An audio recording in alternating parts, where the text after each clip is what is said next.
Hai, welcome back to podcast Fokus Scholarship Batch 2 dari tim 14 Banten. Halo Halo. semuanya. Halo semua, kenalin nih, aku Putri Natumafiro dan rekan saya. Dewi Hastuti yang akan menjadi moderator untuk podcast kali ini. Rasanya senang banget nih bisa menyapa teman-teman dan narasumber kita yang luar biasa. Bener banget Dewi. Jadi pada episode kali ini kita akan membahas hal yang menarik nih mengenai 4 topik pengembangan soft skill yang menarik tentunya, yaitu tentang tips manajemen, menghilangkan nervous, stress management, dan lifestyle. Jadi hari ini kita nggak hanya berdua dong, Del. Kita bakal ditemani oleh 3 narasumber kita, yaitu Kak Ambar, Kak Ita, dan Kak Tika. Iya, betul banget nih. Mungkin sebelum kita mulai perbincangan santai untuk membahas semua topik malam ini, mungkin boleh nih Kak Ambar, Kak Ita, dan juga Kak Bika perkenalan terlebih dahulu. Karena ada pepatah yang mengatakan, tak kenal maka tak sayang. Jadi saya izinkan para narasumber untuk bisa berkenalan terlebih dahulu. Oke, aku izin mulai kenalan dulu ya. Halo semuanya. Kenalin, aku Ambar Harum. You can just call me Ambar dari Universitas Brawijaya. Salam kenal semua. Salam kenal Kak Ambar. Salam kenal Next, Kak Ambar. mungkin Kak Ita boleh perkenalan dulu nih. Halo teman-teman semuanya, perkenalkan saya Ita Lewati Lasana, saya dari Universitas Swadaya Jati, saya prodi manajemen Fakultas Ekonomi dan Bisnis. Salam kenal semuanya. Oke, salam kenal juga Kak Ita. Oke, dan yang terakhir Kak Bika nih, boleh Kak langsung perkenalkan diri. Halo semuanya, kenalin aku Bika Yudhira Widyasari, biasa dipanggil Bika. Aku salah satu mahasiswa di Universitas Muhammadiyah Surakarta. Halo semuanya, salam kenal. Salam kenal nih Kak. Oke, karena semua narasumber kita kali ini udah perkenalan nih, aku mau nanya-nanya dong, gimana nih kabarnya? Kak, sehat semua atau udah mulai pening nih? Alhamdulillah baik. Alhamdulillah, mantap. Alhamdulillah Kak sehat. Kak Putri dan Kak Dewi gimana kabarnya? Ya, alhamdulillah kita berdua baik juga nih Kak. Jadi kalau boleh tahu nih, apa kesibukan Kak Ambar, Kak Ita, dan Kak Tika saat ini? Bisa sharing dong. Mungkin bisa dimulai dari Kak Ita terlebih dahulu. Oke, kalau aku kesibukannya sekarang tuh kan udah liburan UAS ya. Jadi sekarang sibuk LPDN di UKM, penalaran dan keilmuan di Universitas Swadaya Jati. Begitu Kak. Oke, untuk Kak Ambar sendiri, boleh share apa aja nih sekarang kesibukannya? Thank you for the question. So, sebenarnya aku sekarang lagi sibuk KKN sama ngurus beberapa proker di organisasi aku sih. Wah, sibuk-sibuk banget nih ya narasumber kita. Mungkin yang terakhir nih Kak Tika, apa kesibukannya saat ini?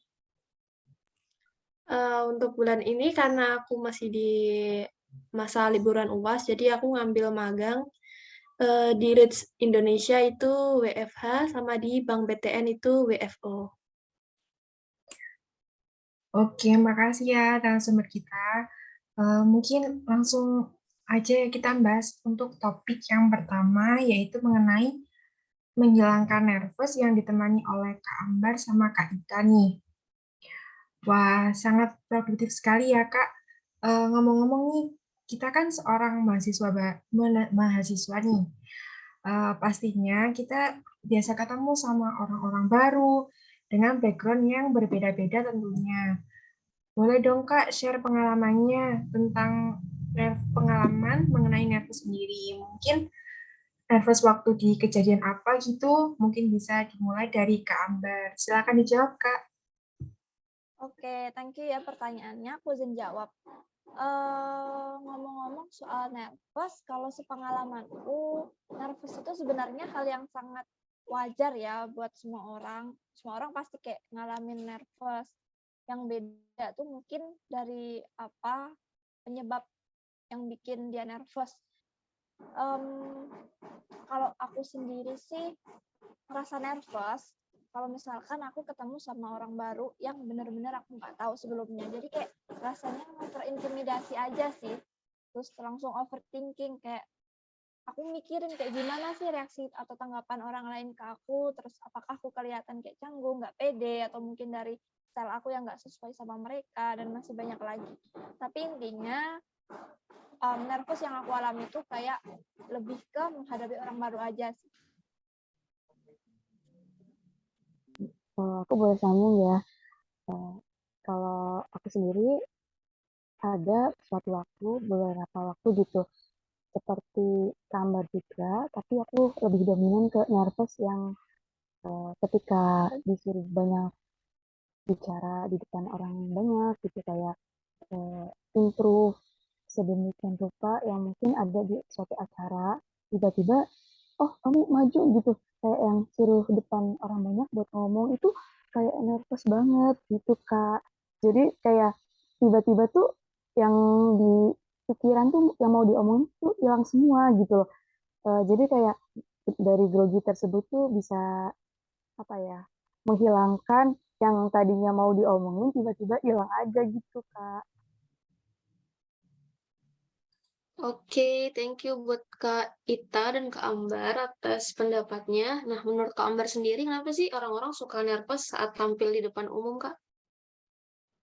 Kalau menurutku nervous itu bisa muncul mungkin karena ada beberapa faktor.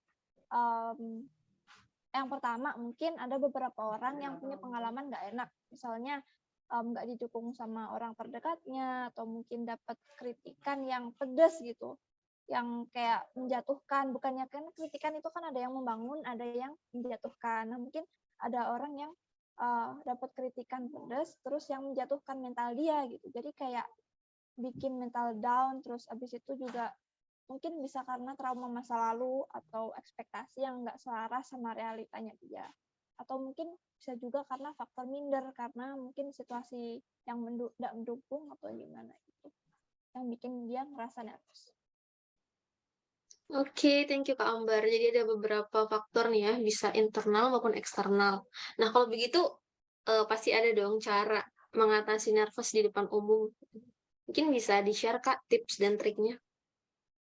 Oke, ini aku sharing based on pengalamanku aja ya. Mungkin kalau misalkan ada sumber lain yang mungkin relevan, bisa dipakai.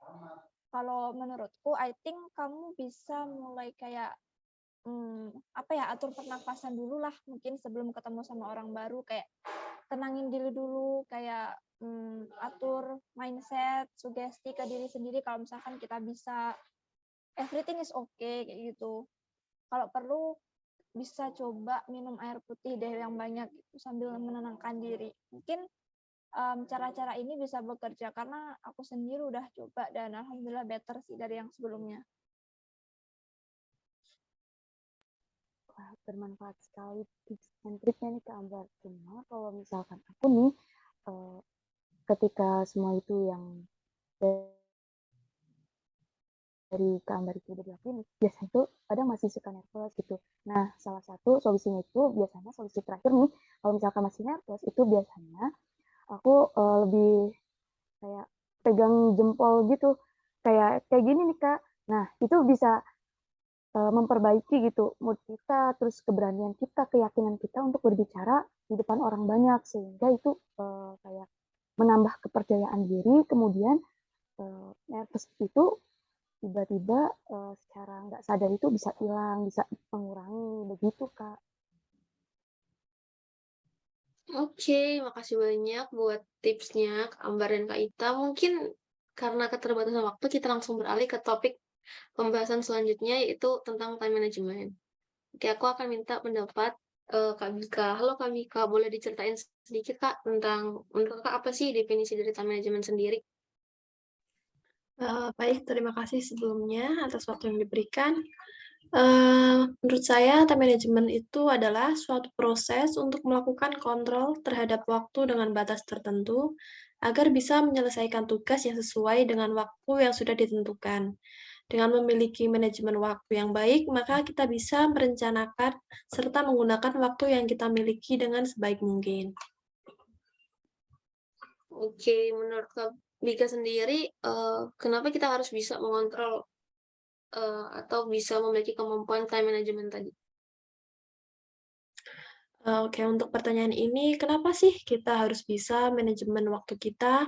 Karena dengan manajemen waktu, kita menurunkan perasaan stres karena dikejar-kejar deadline, merasa lebih mudah dalam meraih tujuan hidup, dan mempermudah langkah kita dalam meraih kesuksesan karir. Oke, selanjutnya mungkin aku mau nanya lagi, kenapa manajemen waktu itu masuk ke dalam keahlian penting untuk manajemen pribadi, Kak?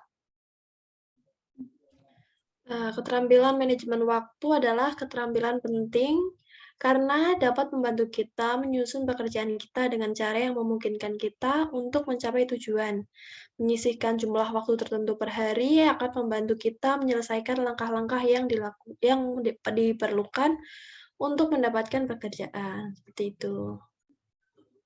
Oke, terima kasih, Kak. Lalu, bagaimana sih cara untuk mengatur waktu dalam proses pembelajaran gitu sebagai seorang mahasiswa, Kak? Kalau dari aku pribadi, aku menerapkan beberapa cara. Yang pertama, tetapkan dulu tujuan pembelajaran. Yang kedua, prioritas. Lalu menetapkan batas waktu untuk menyelesaikan tugas. Lalu yang keempat, rehat sejenak. Terus mengatur tenggat waktu dengan baik dan rasional. Yang keenam, tidak melakukan kegiatan yang berlebihan, jadi tidak over. Yang ketujuh, merencanakan kegiatan ke depannya, jadi ada jadwal gitu.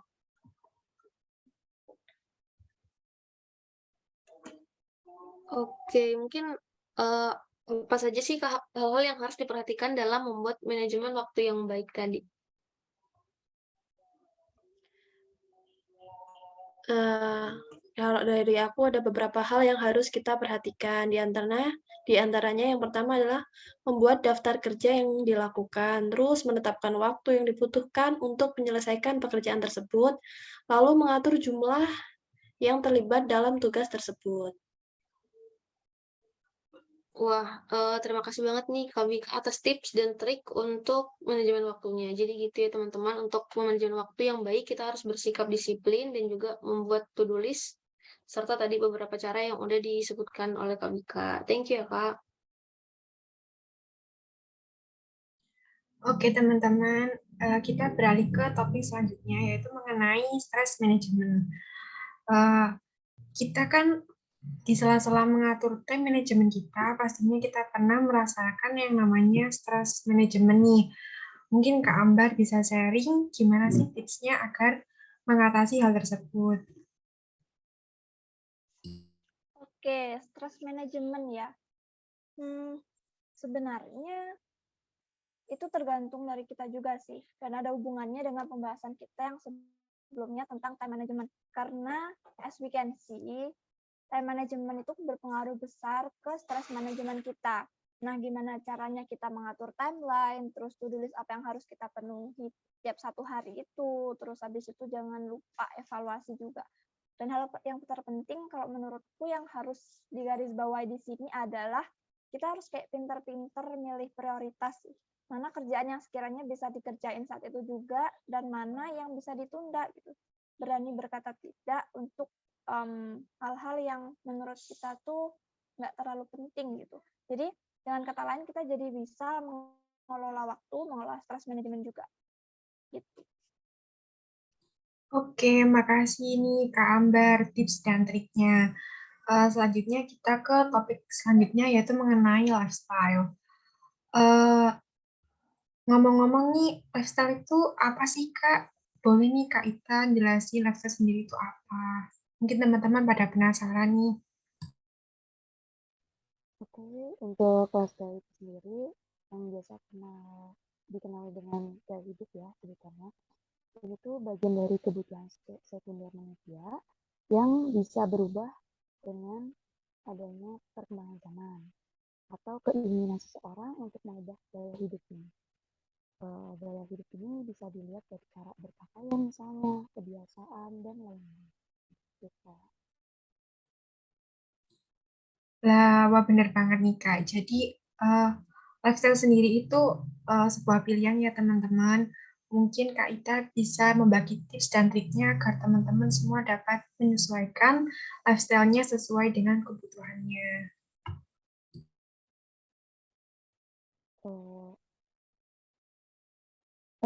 Untuk menyesuaikan lifestyle itu sendiri, tips and triknya itu ada, kita tuh perlu untuk membuat anggaran yang terencana untuk mendukung lifestyle kita gitu.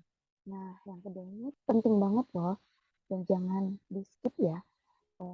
Yang kedua ini ada jangan mengikuti gaya hidup orang lain. Jadi kita tetap pada gaya hidup kita sendiri, nggak mengikuti orang lain atau apa menyesuaikan kita, apalagi memaksakan untuk sama dengan orang lain karena memang kebutuhan dan keinginan seseorang dengan orang lain itu berbeda.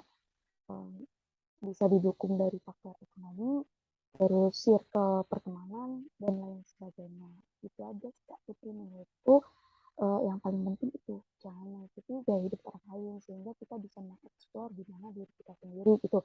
Apa sih kebutuhan dan keinginan dari kita dan saya harap teman-teman bisa buat misahin antara mana kebutuhan dan keinginan supaya kita tidak terlalu tertekan dengan adanya lifestyle yang ada pada saat ini. Begitu, Kak.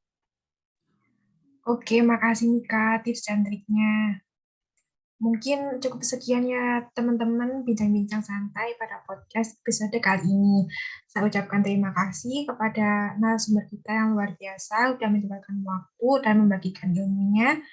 Semoga ilmu yang kita dapat bermanfaat. Saya Putri Miatul Mafiro dan rekan saya.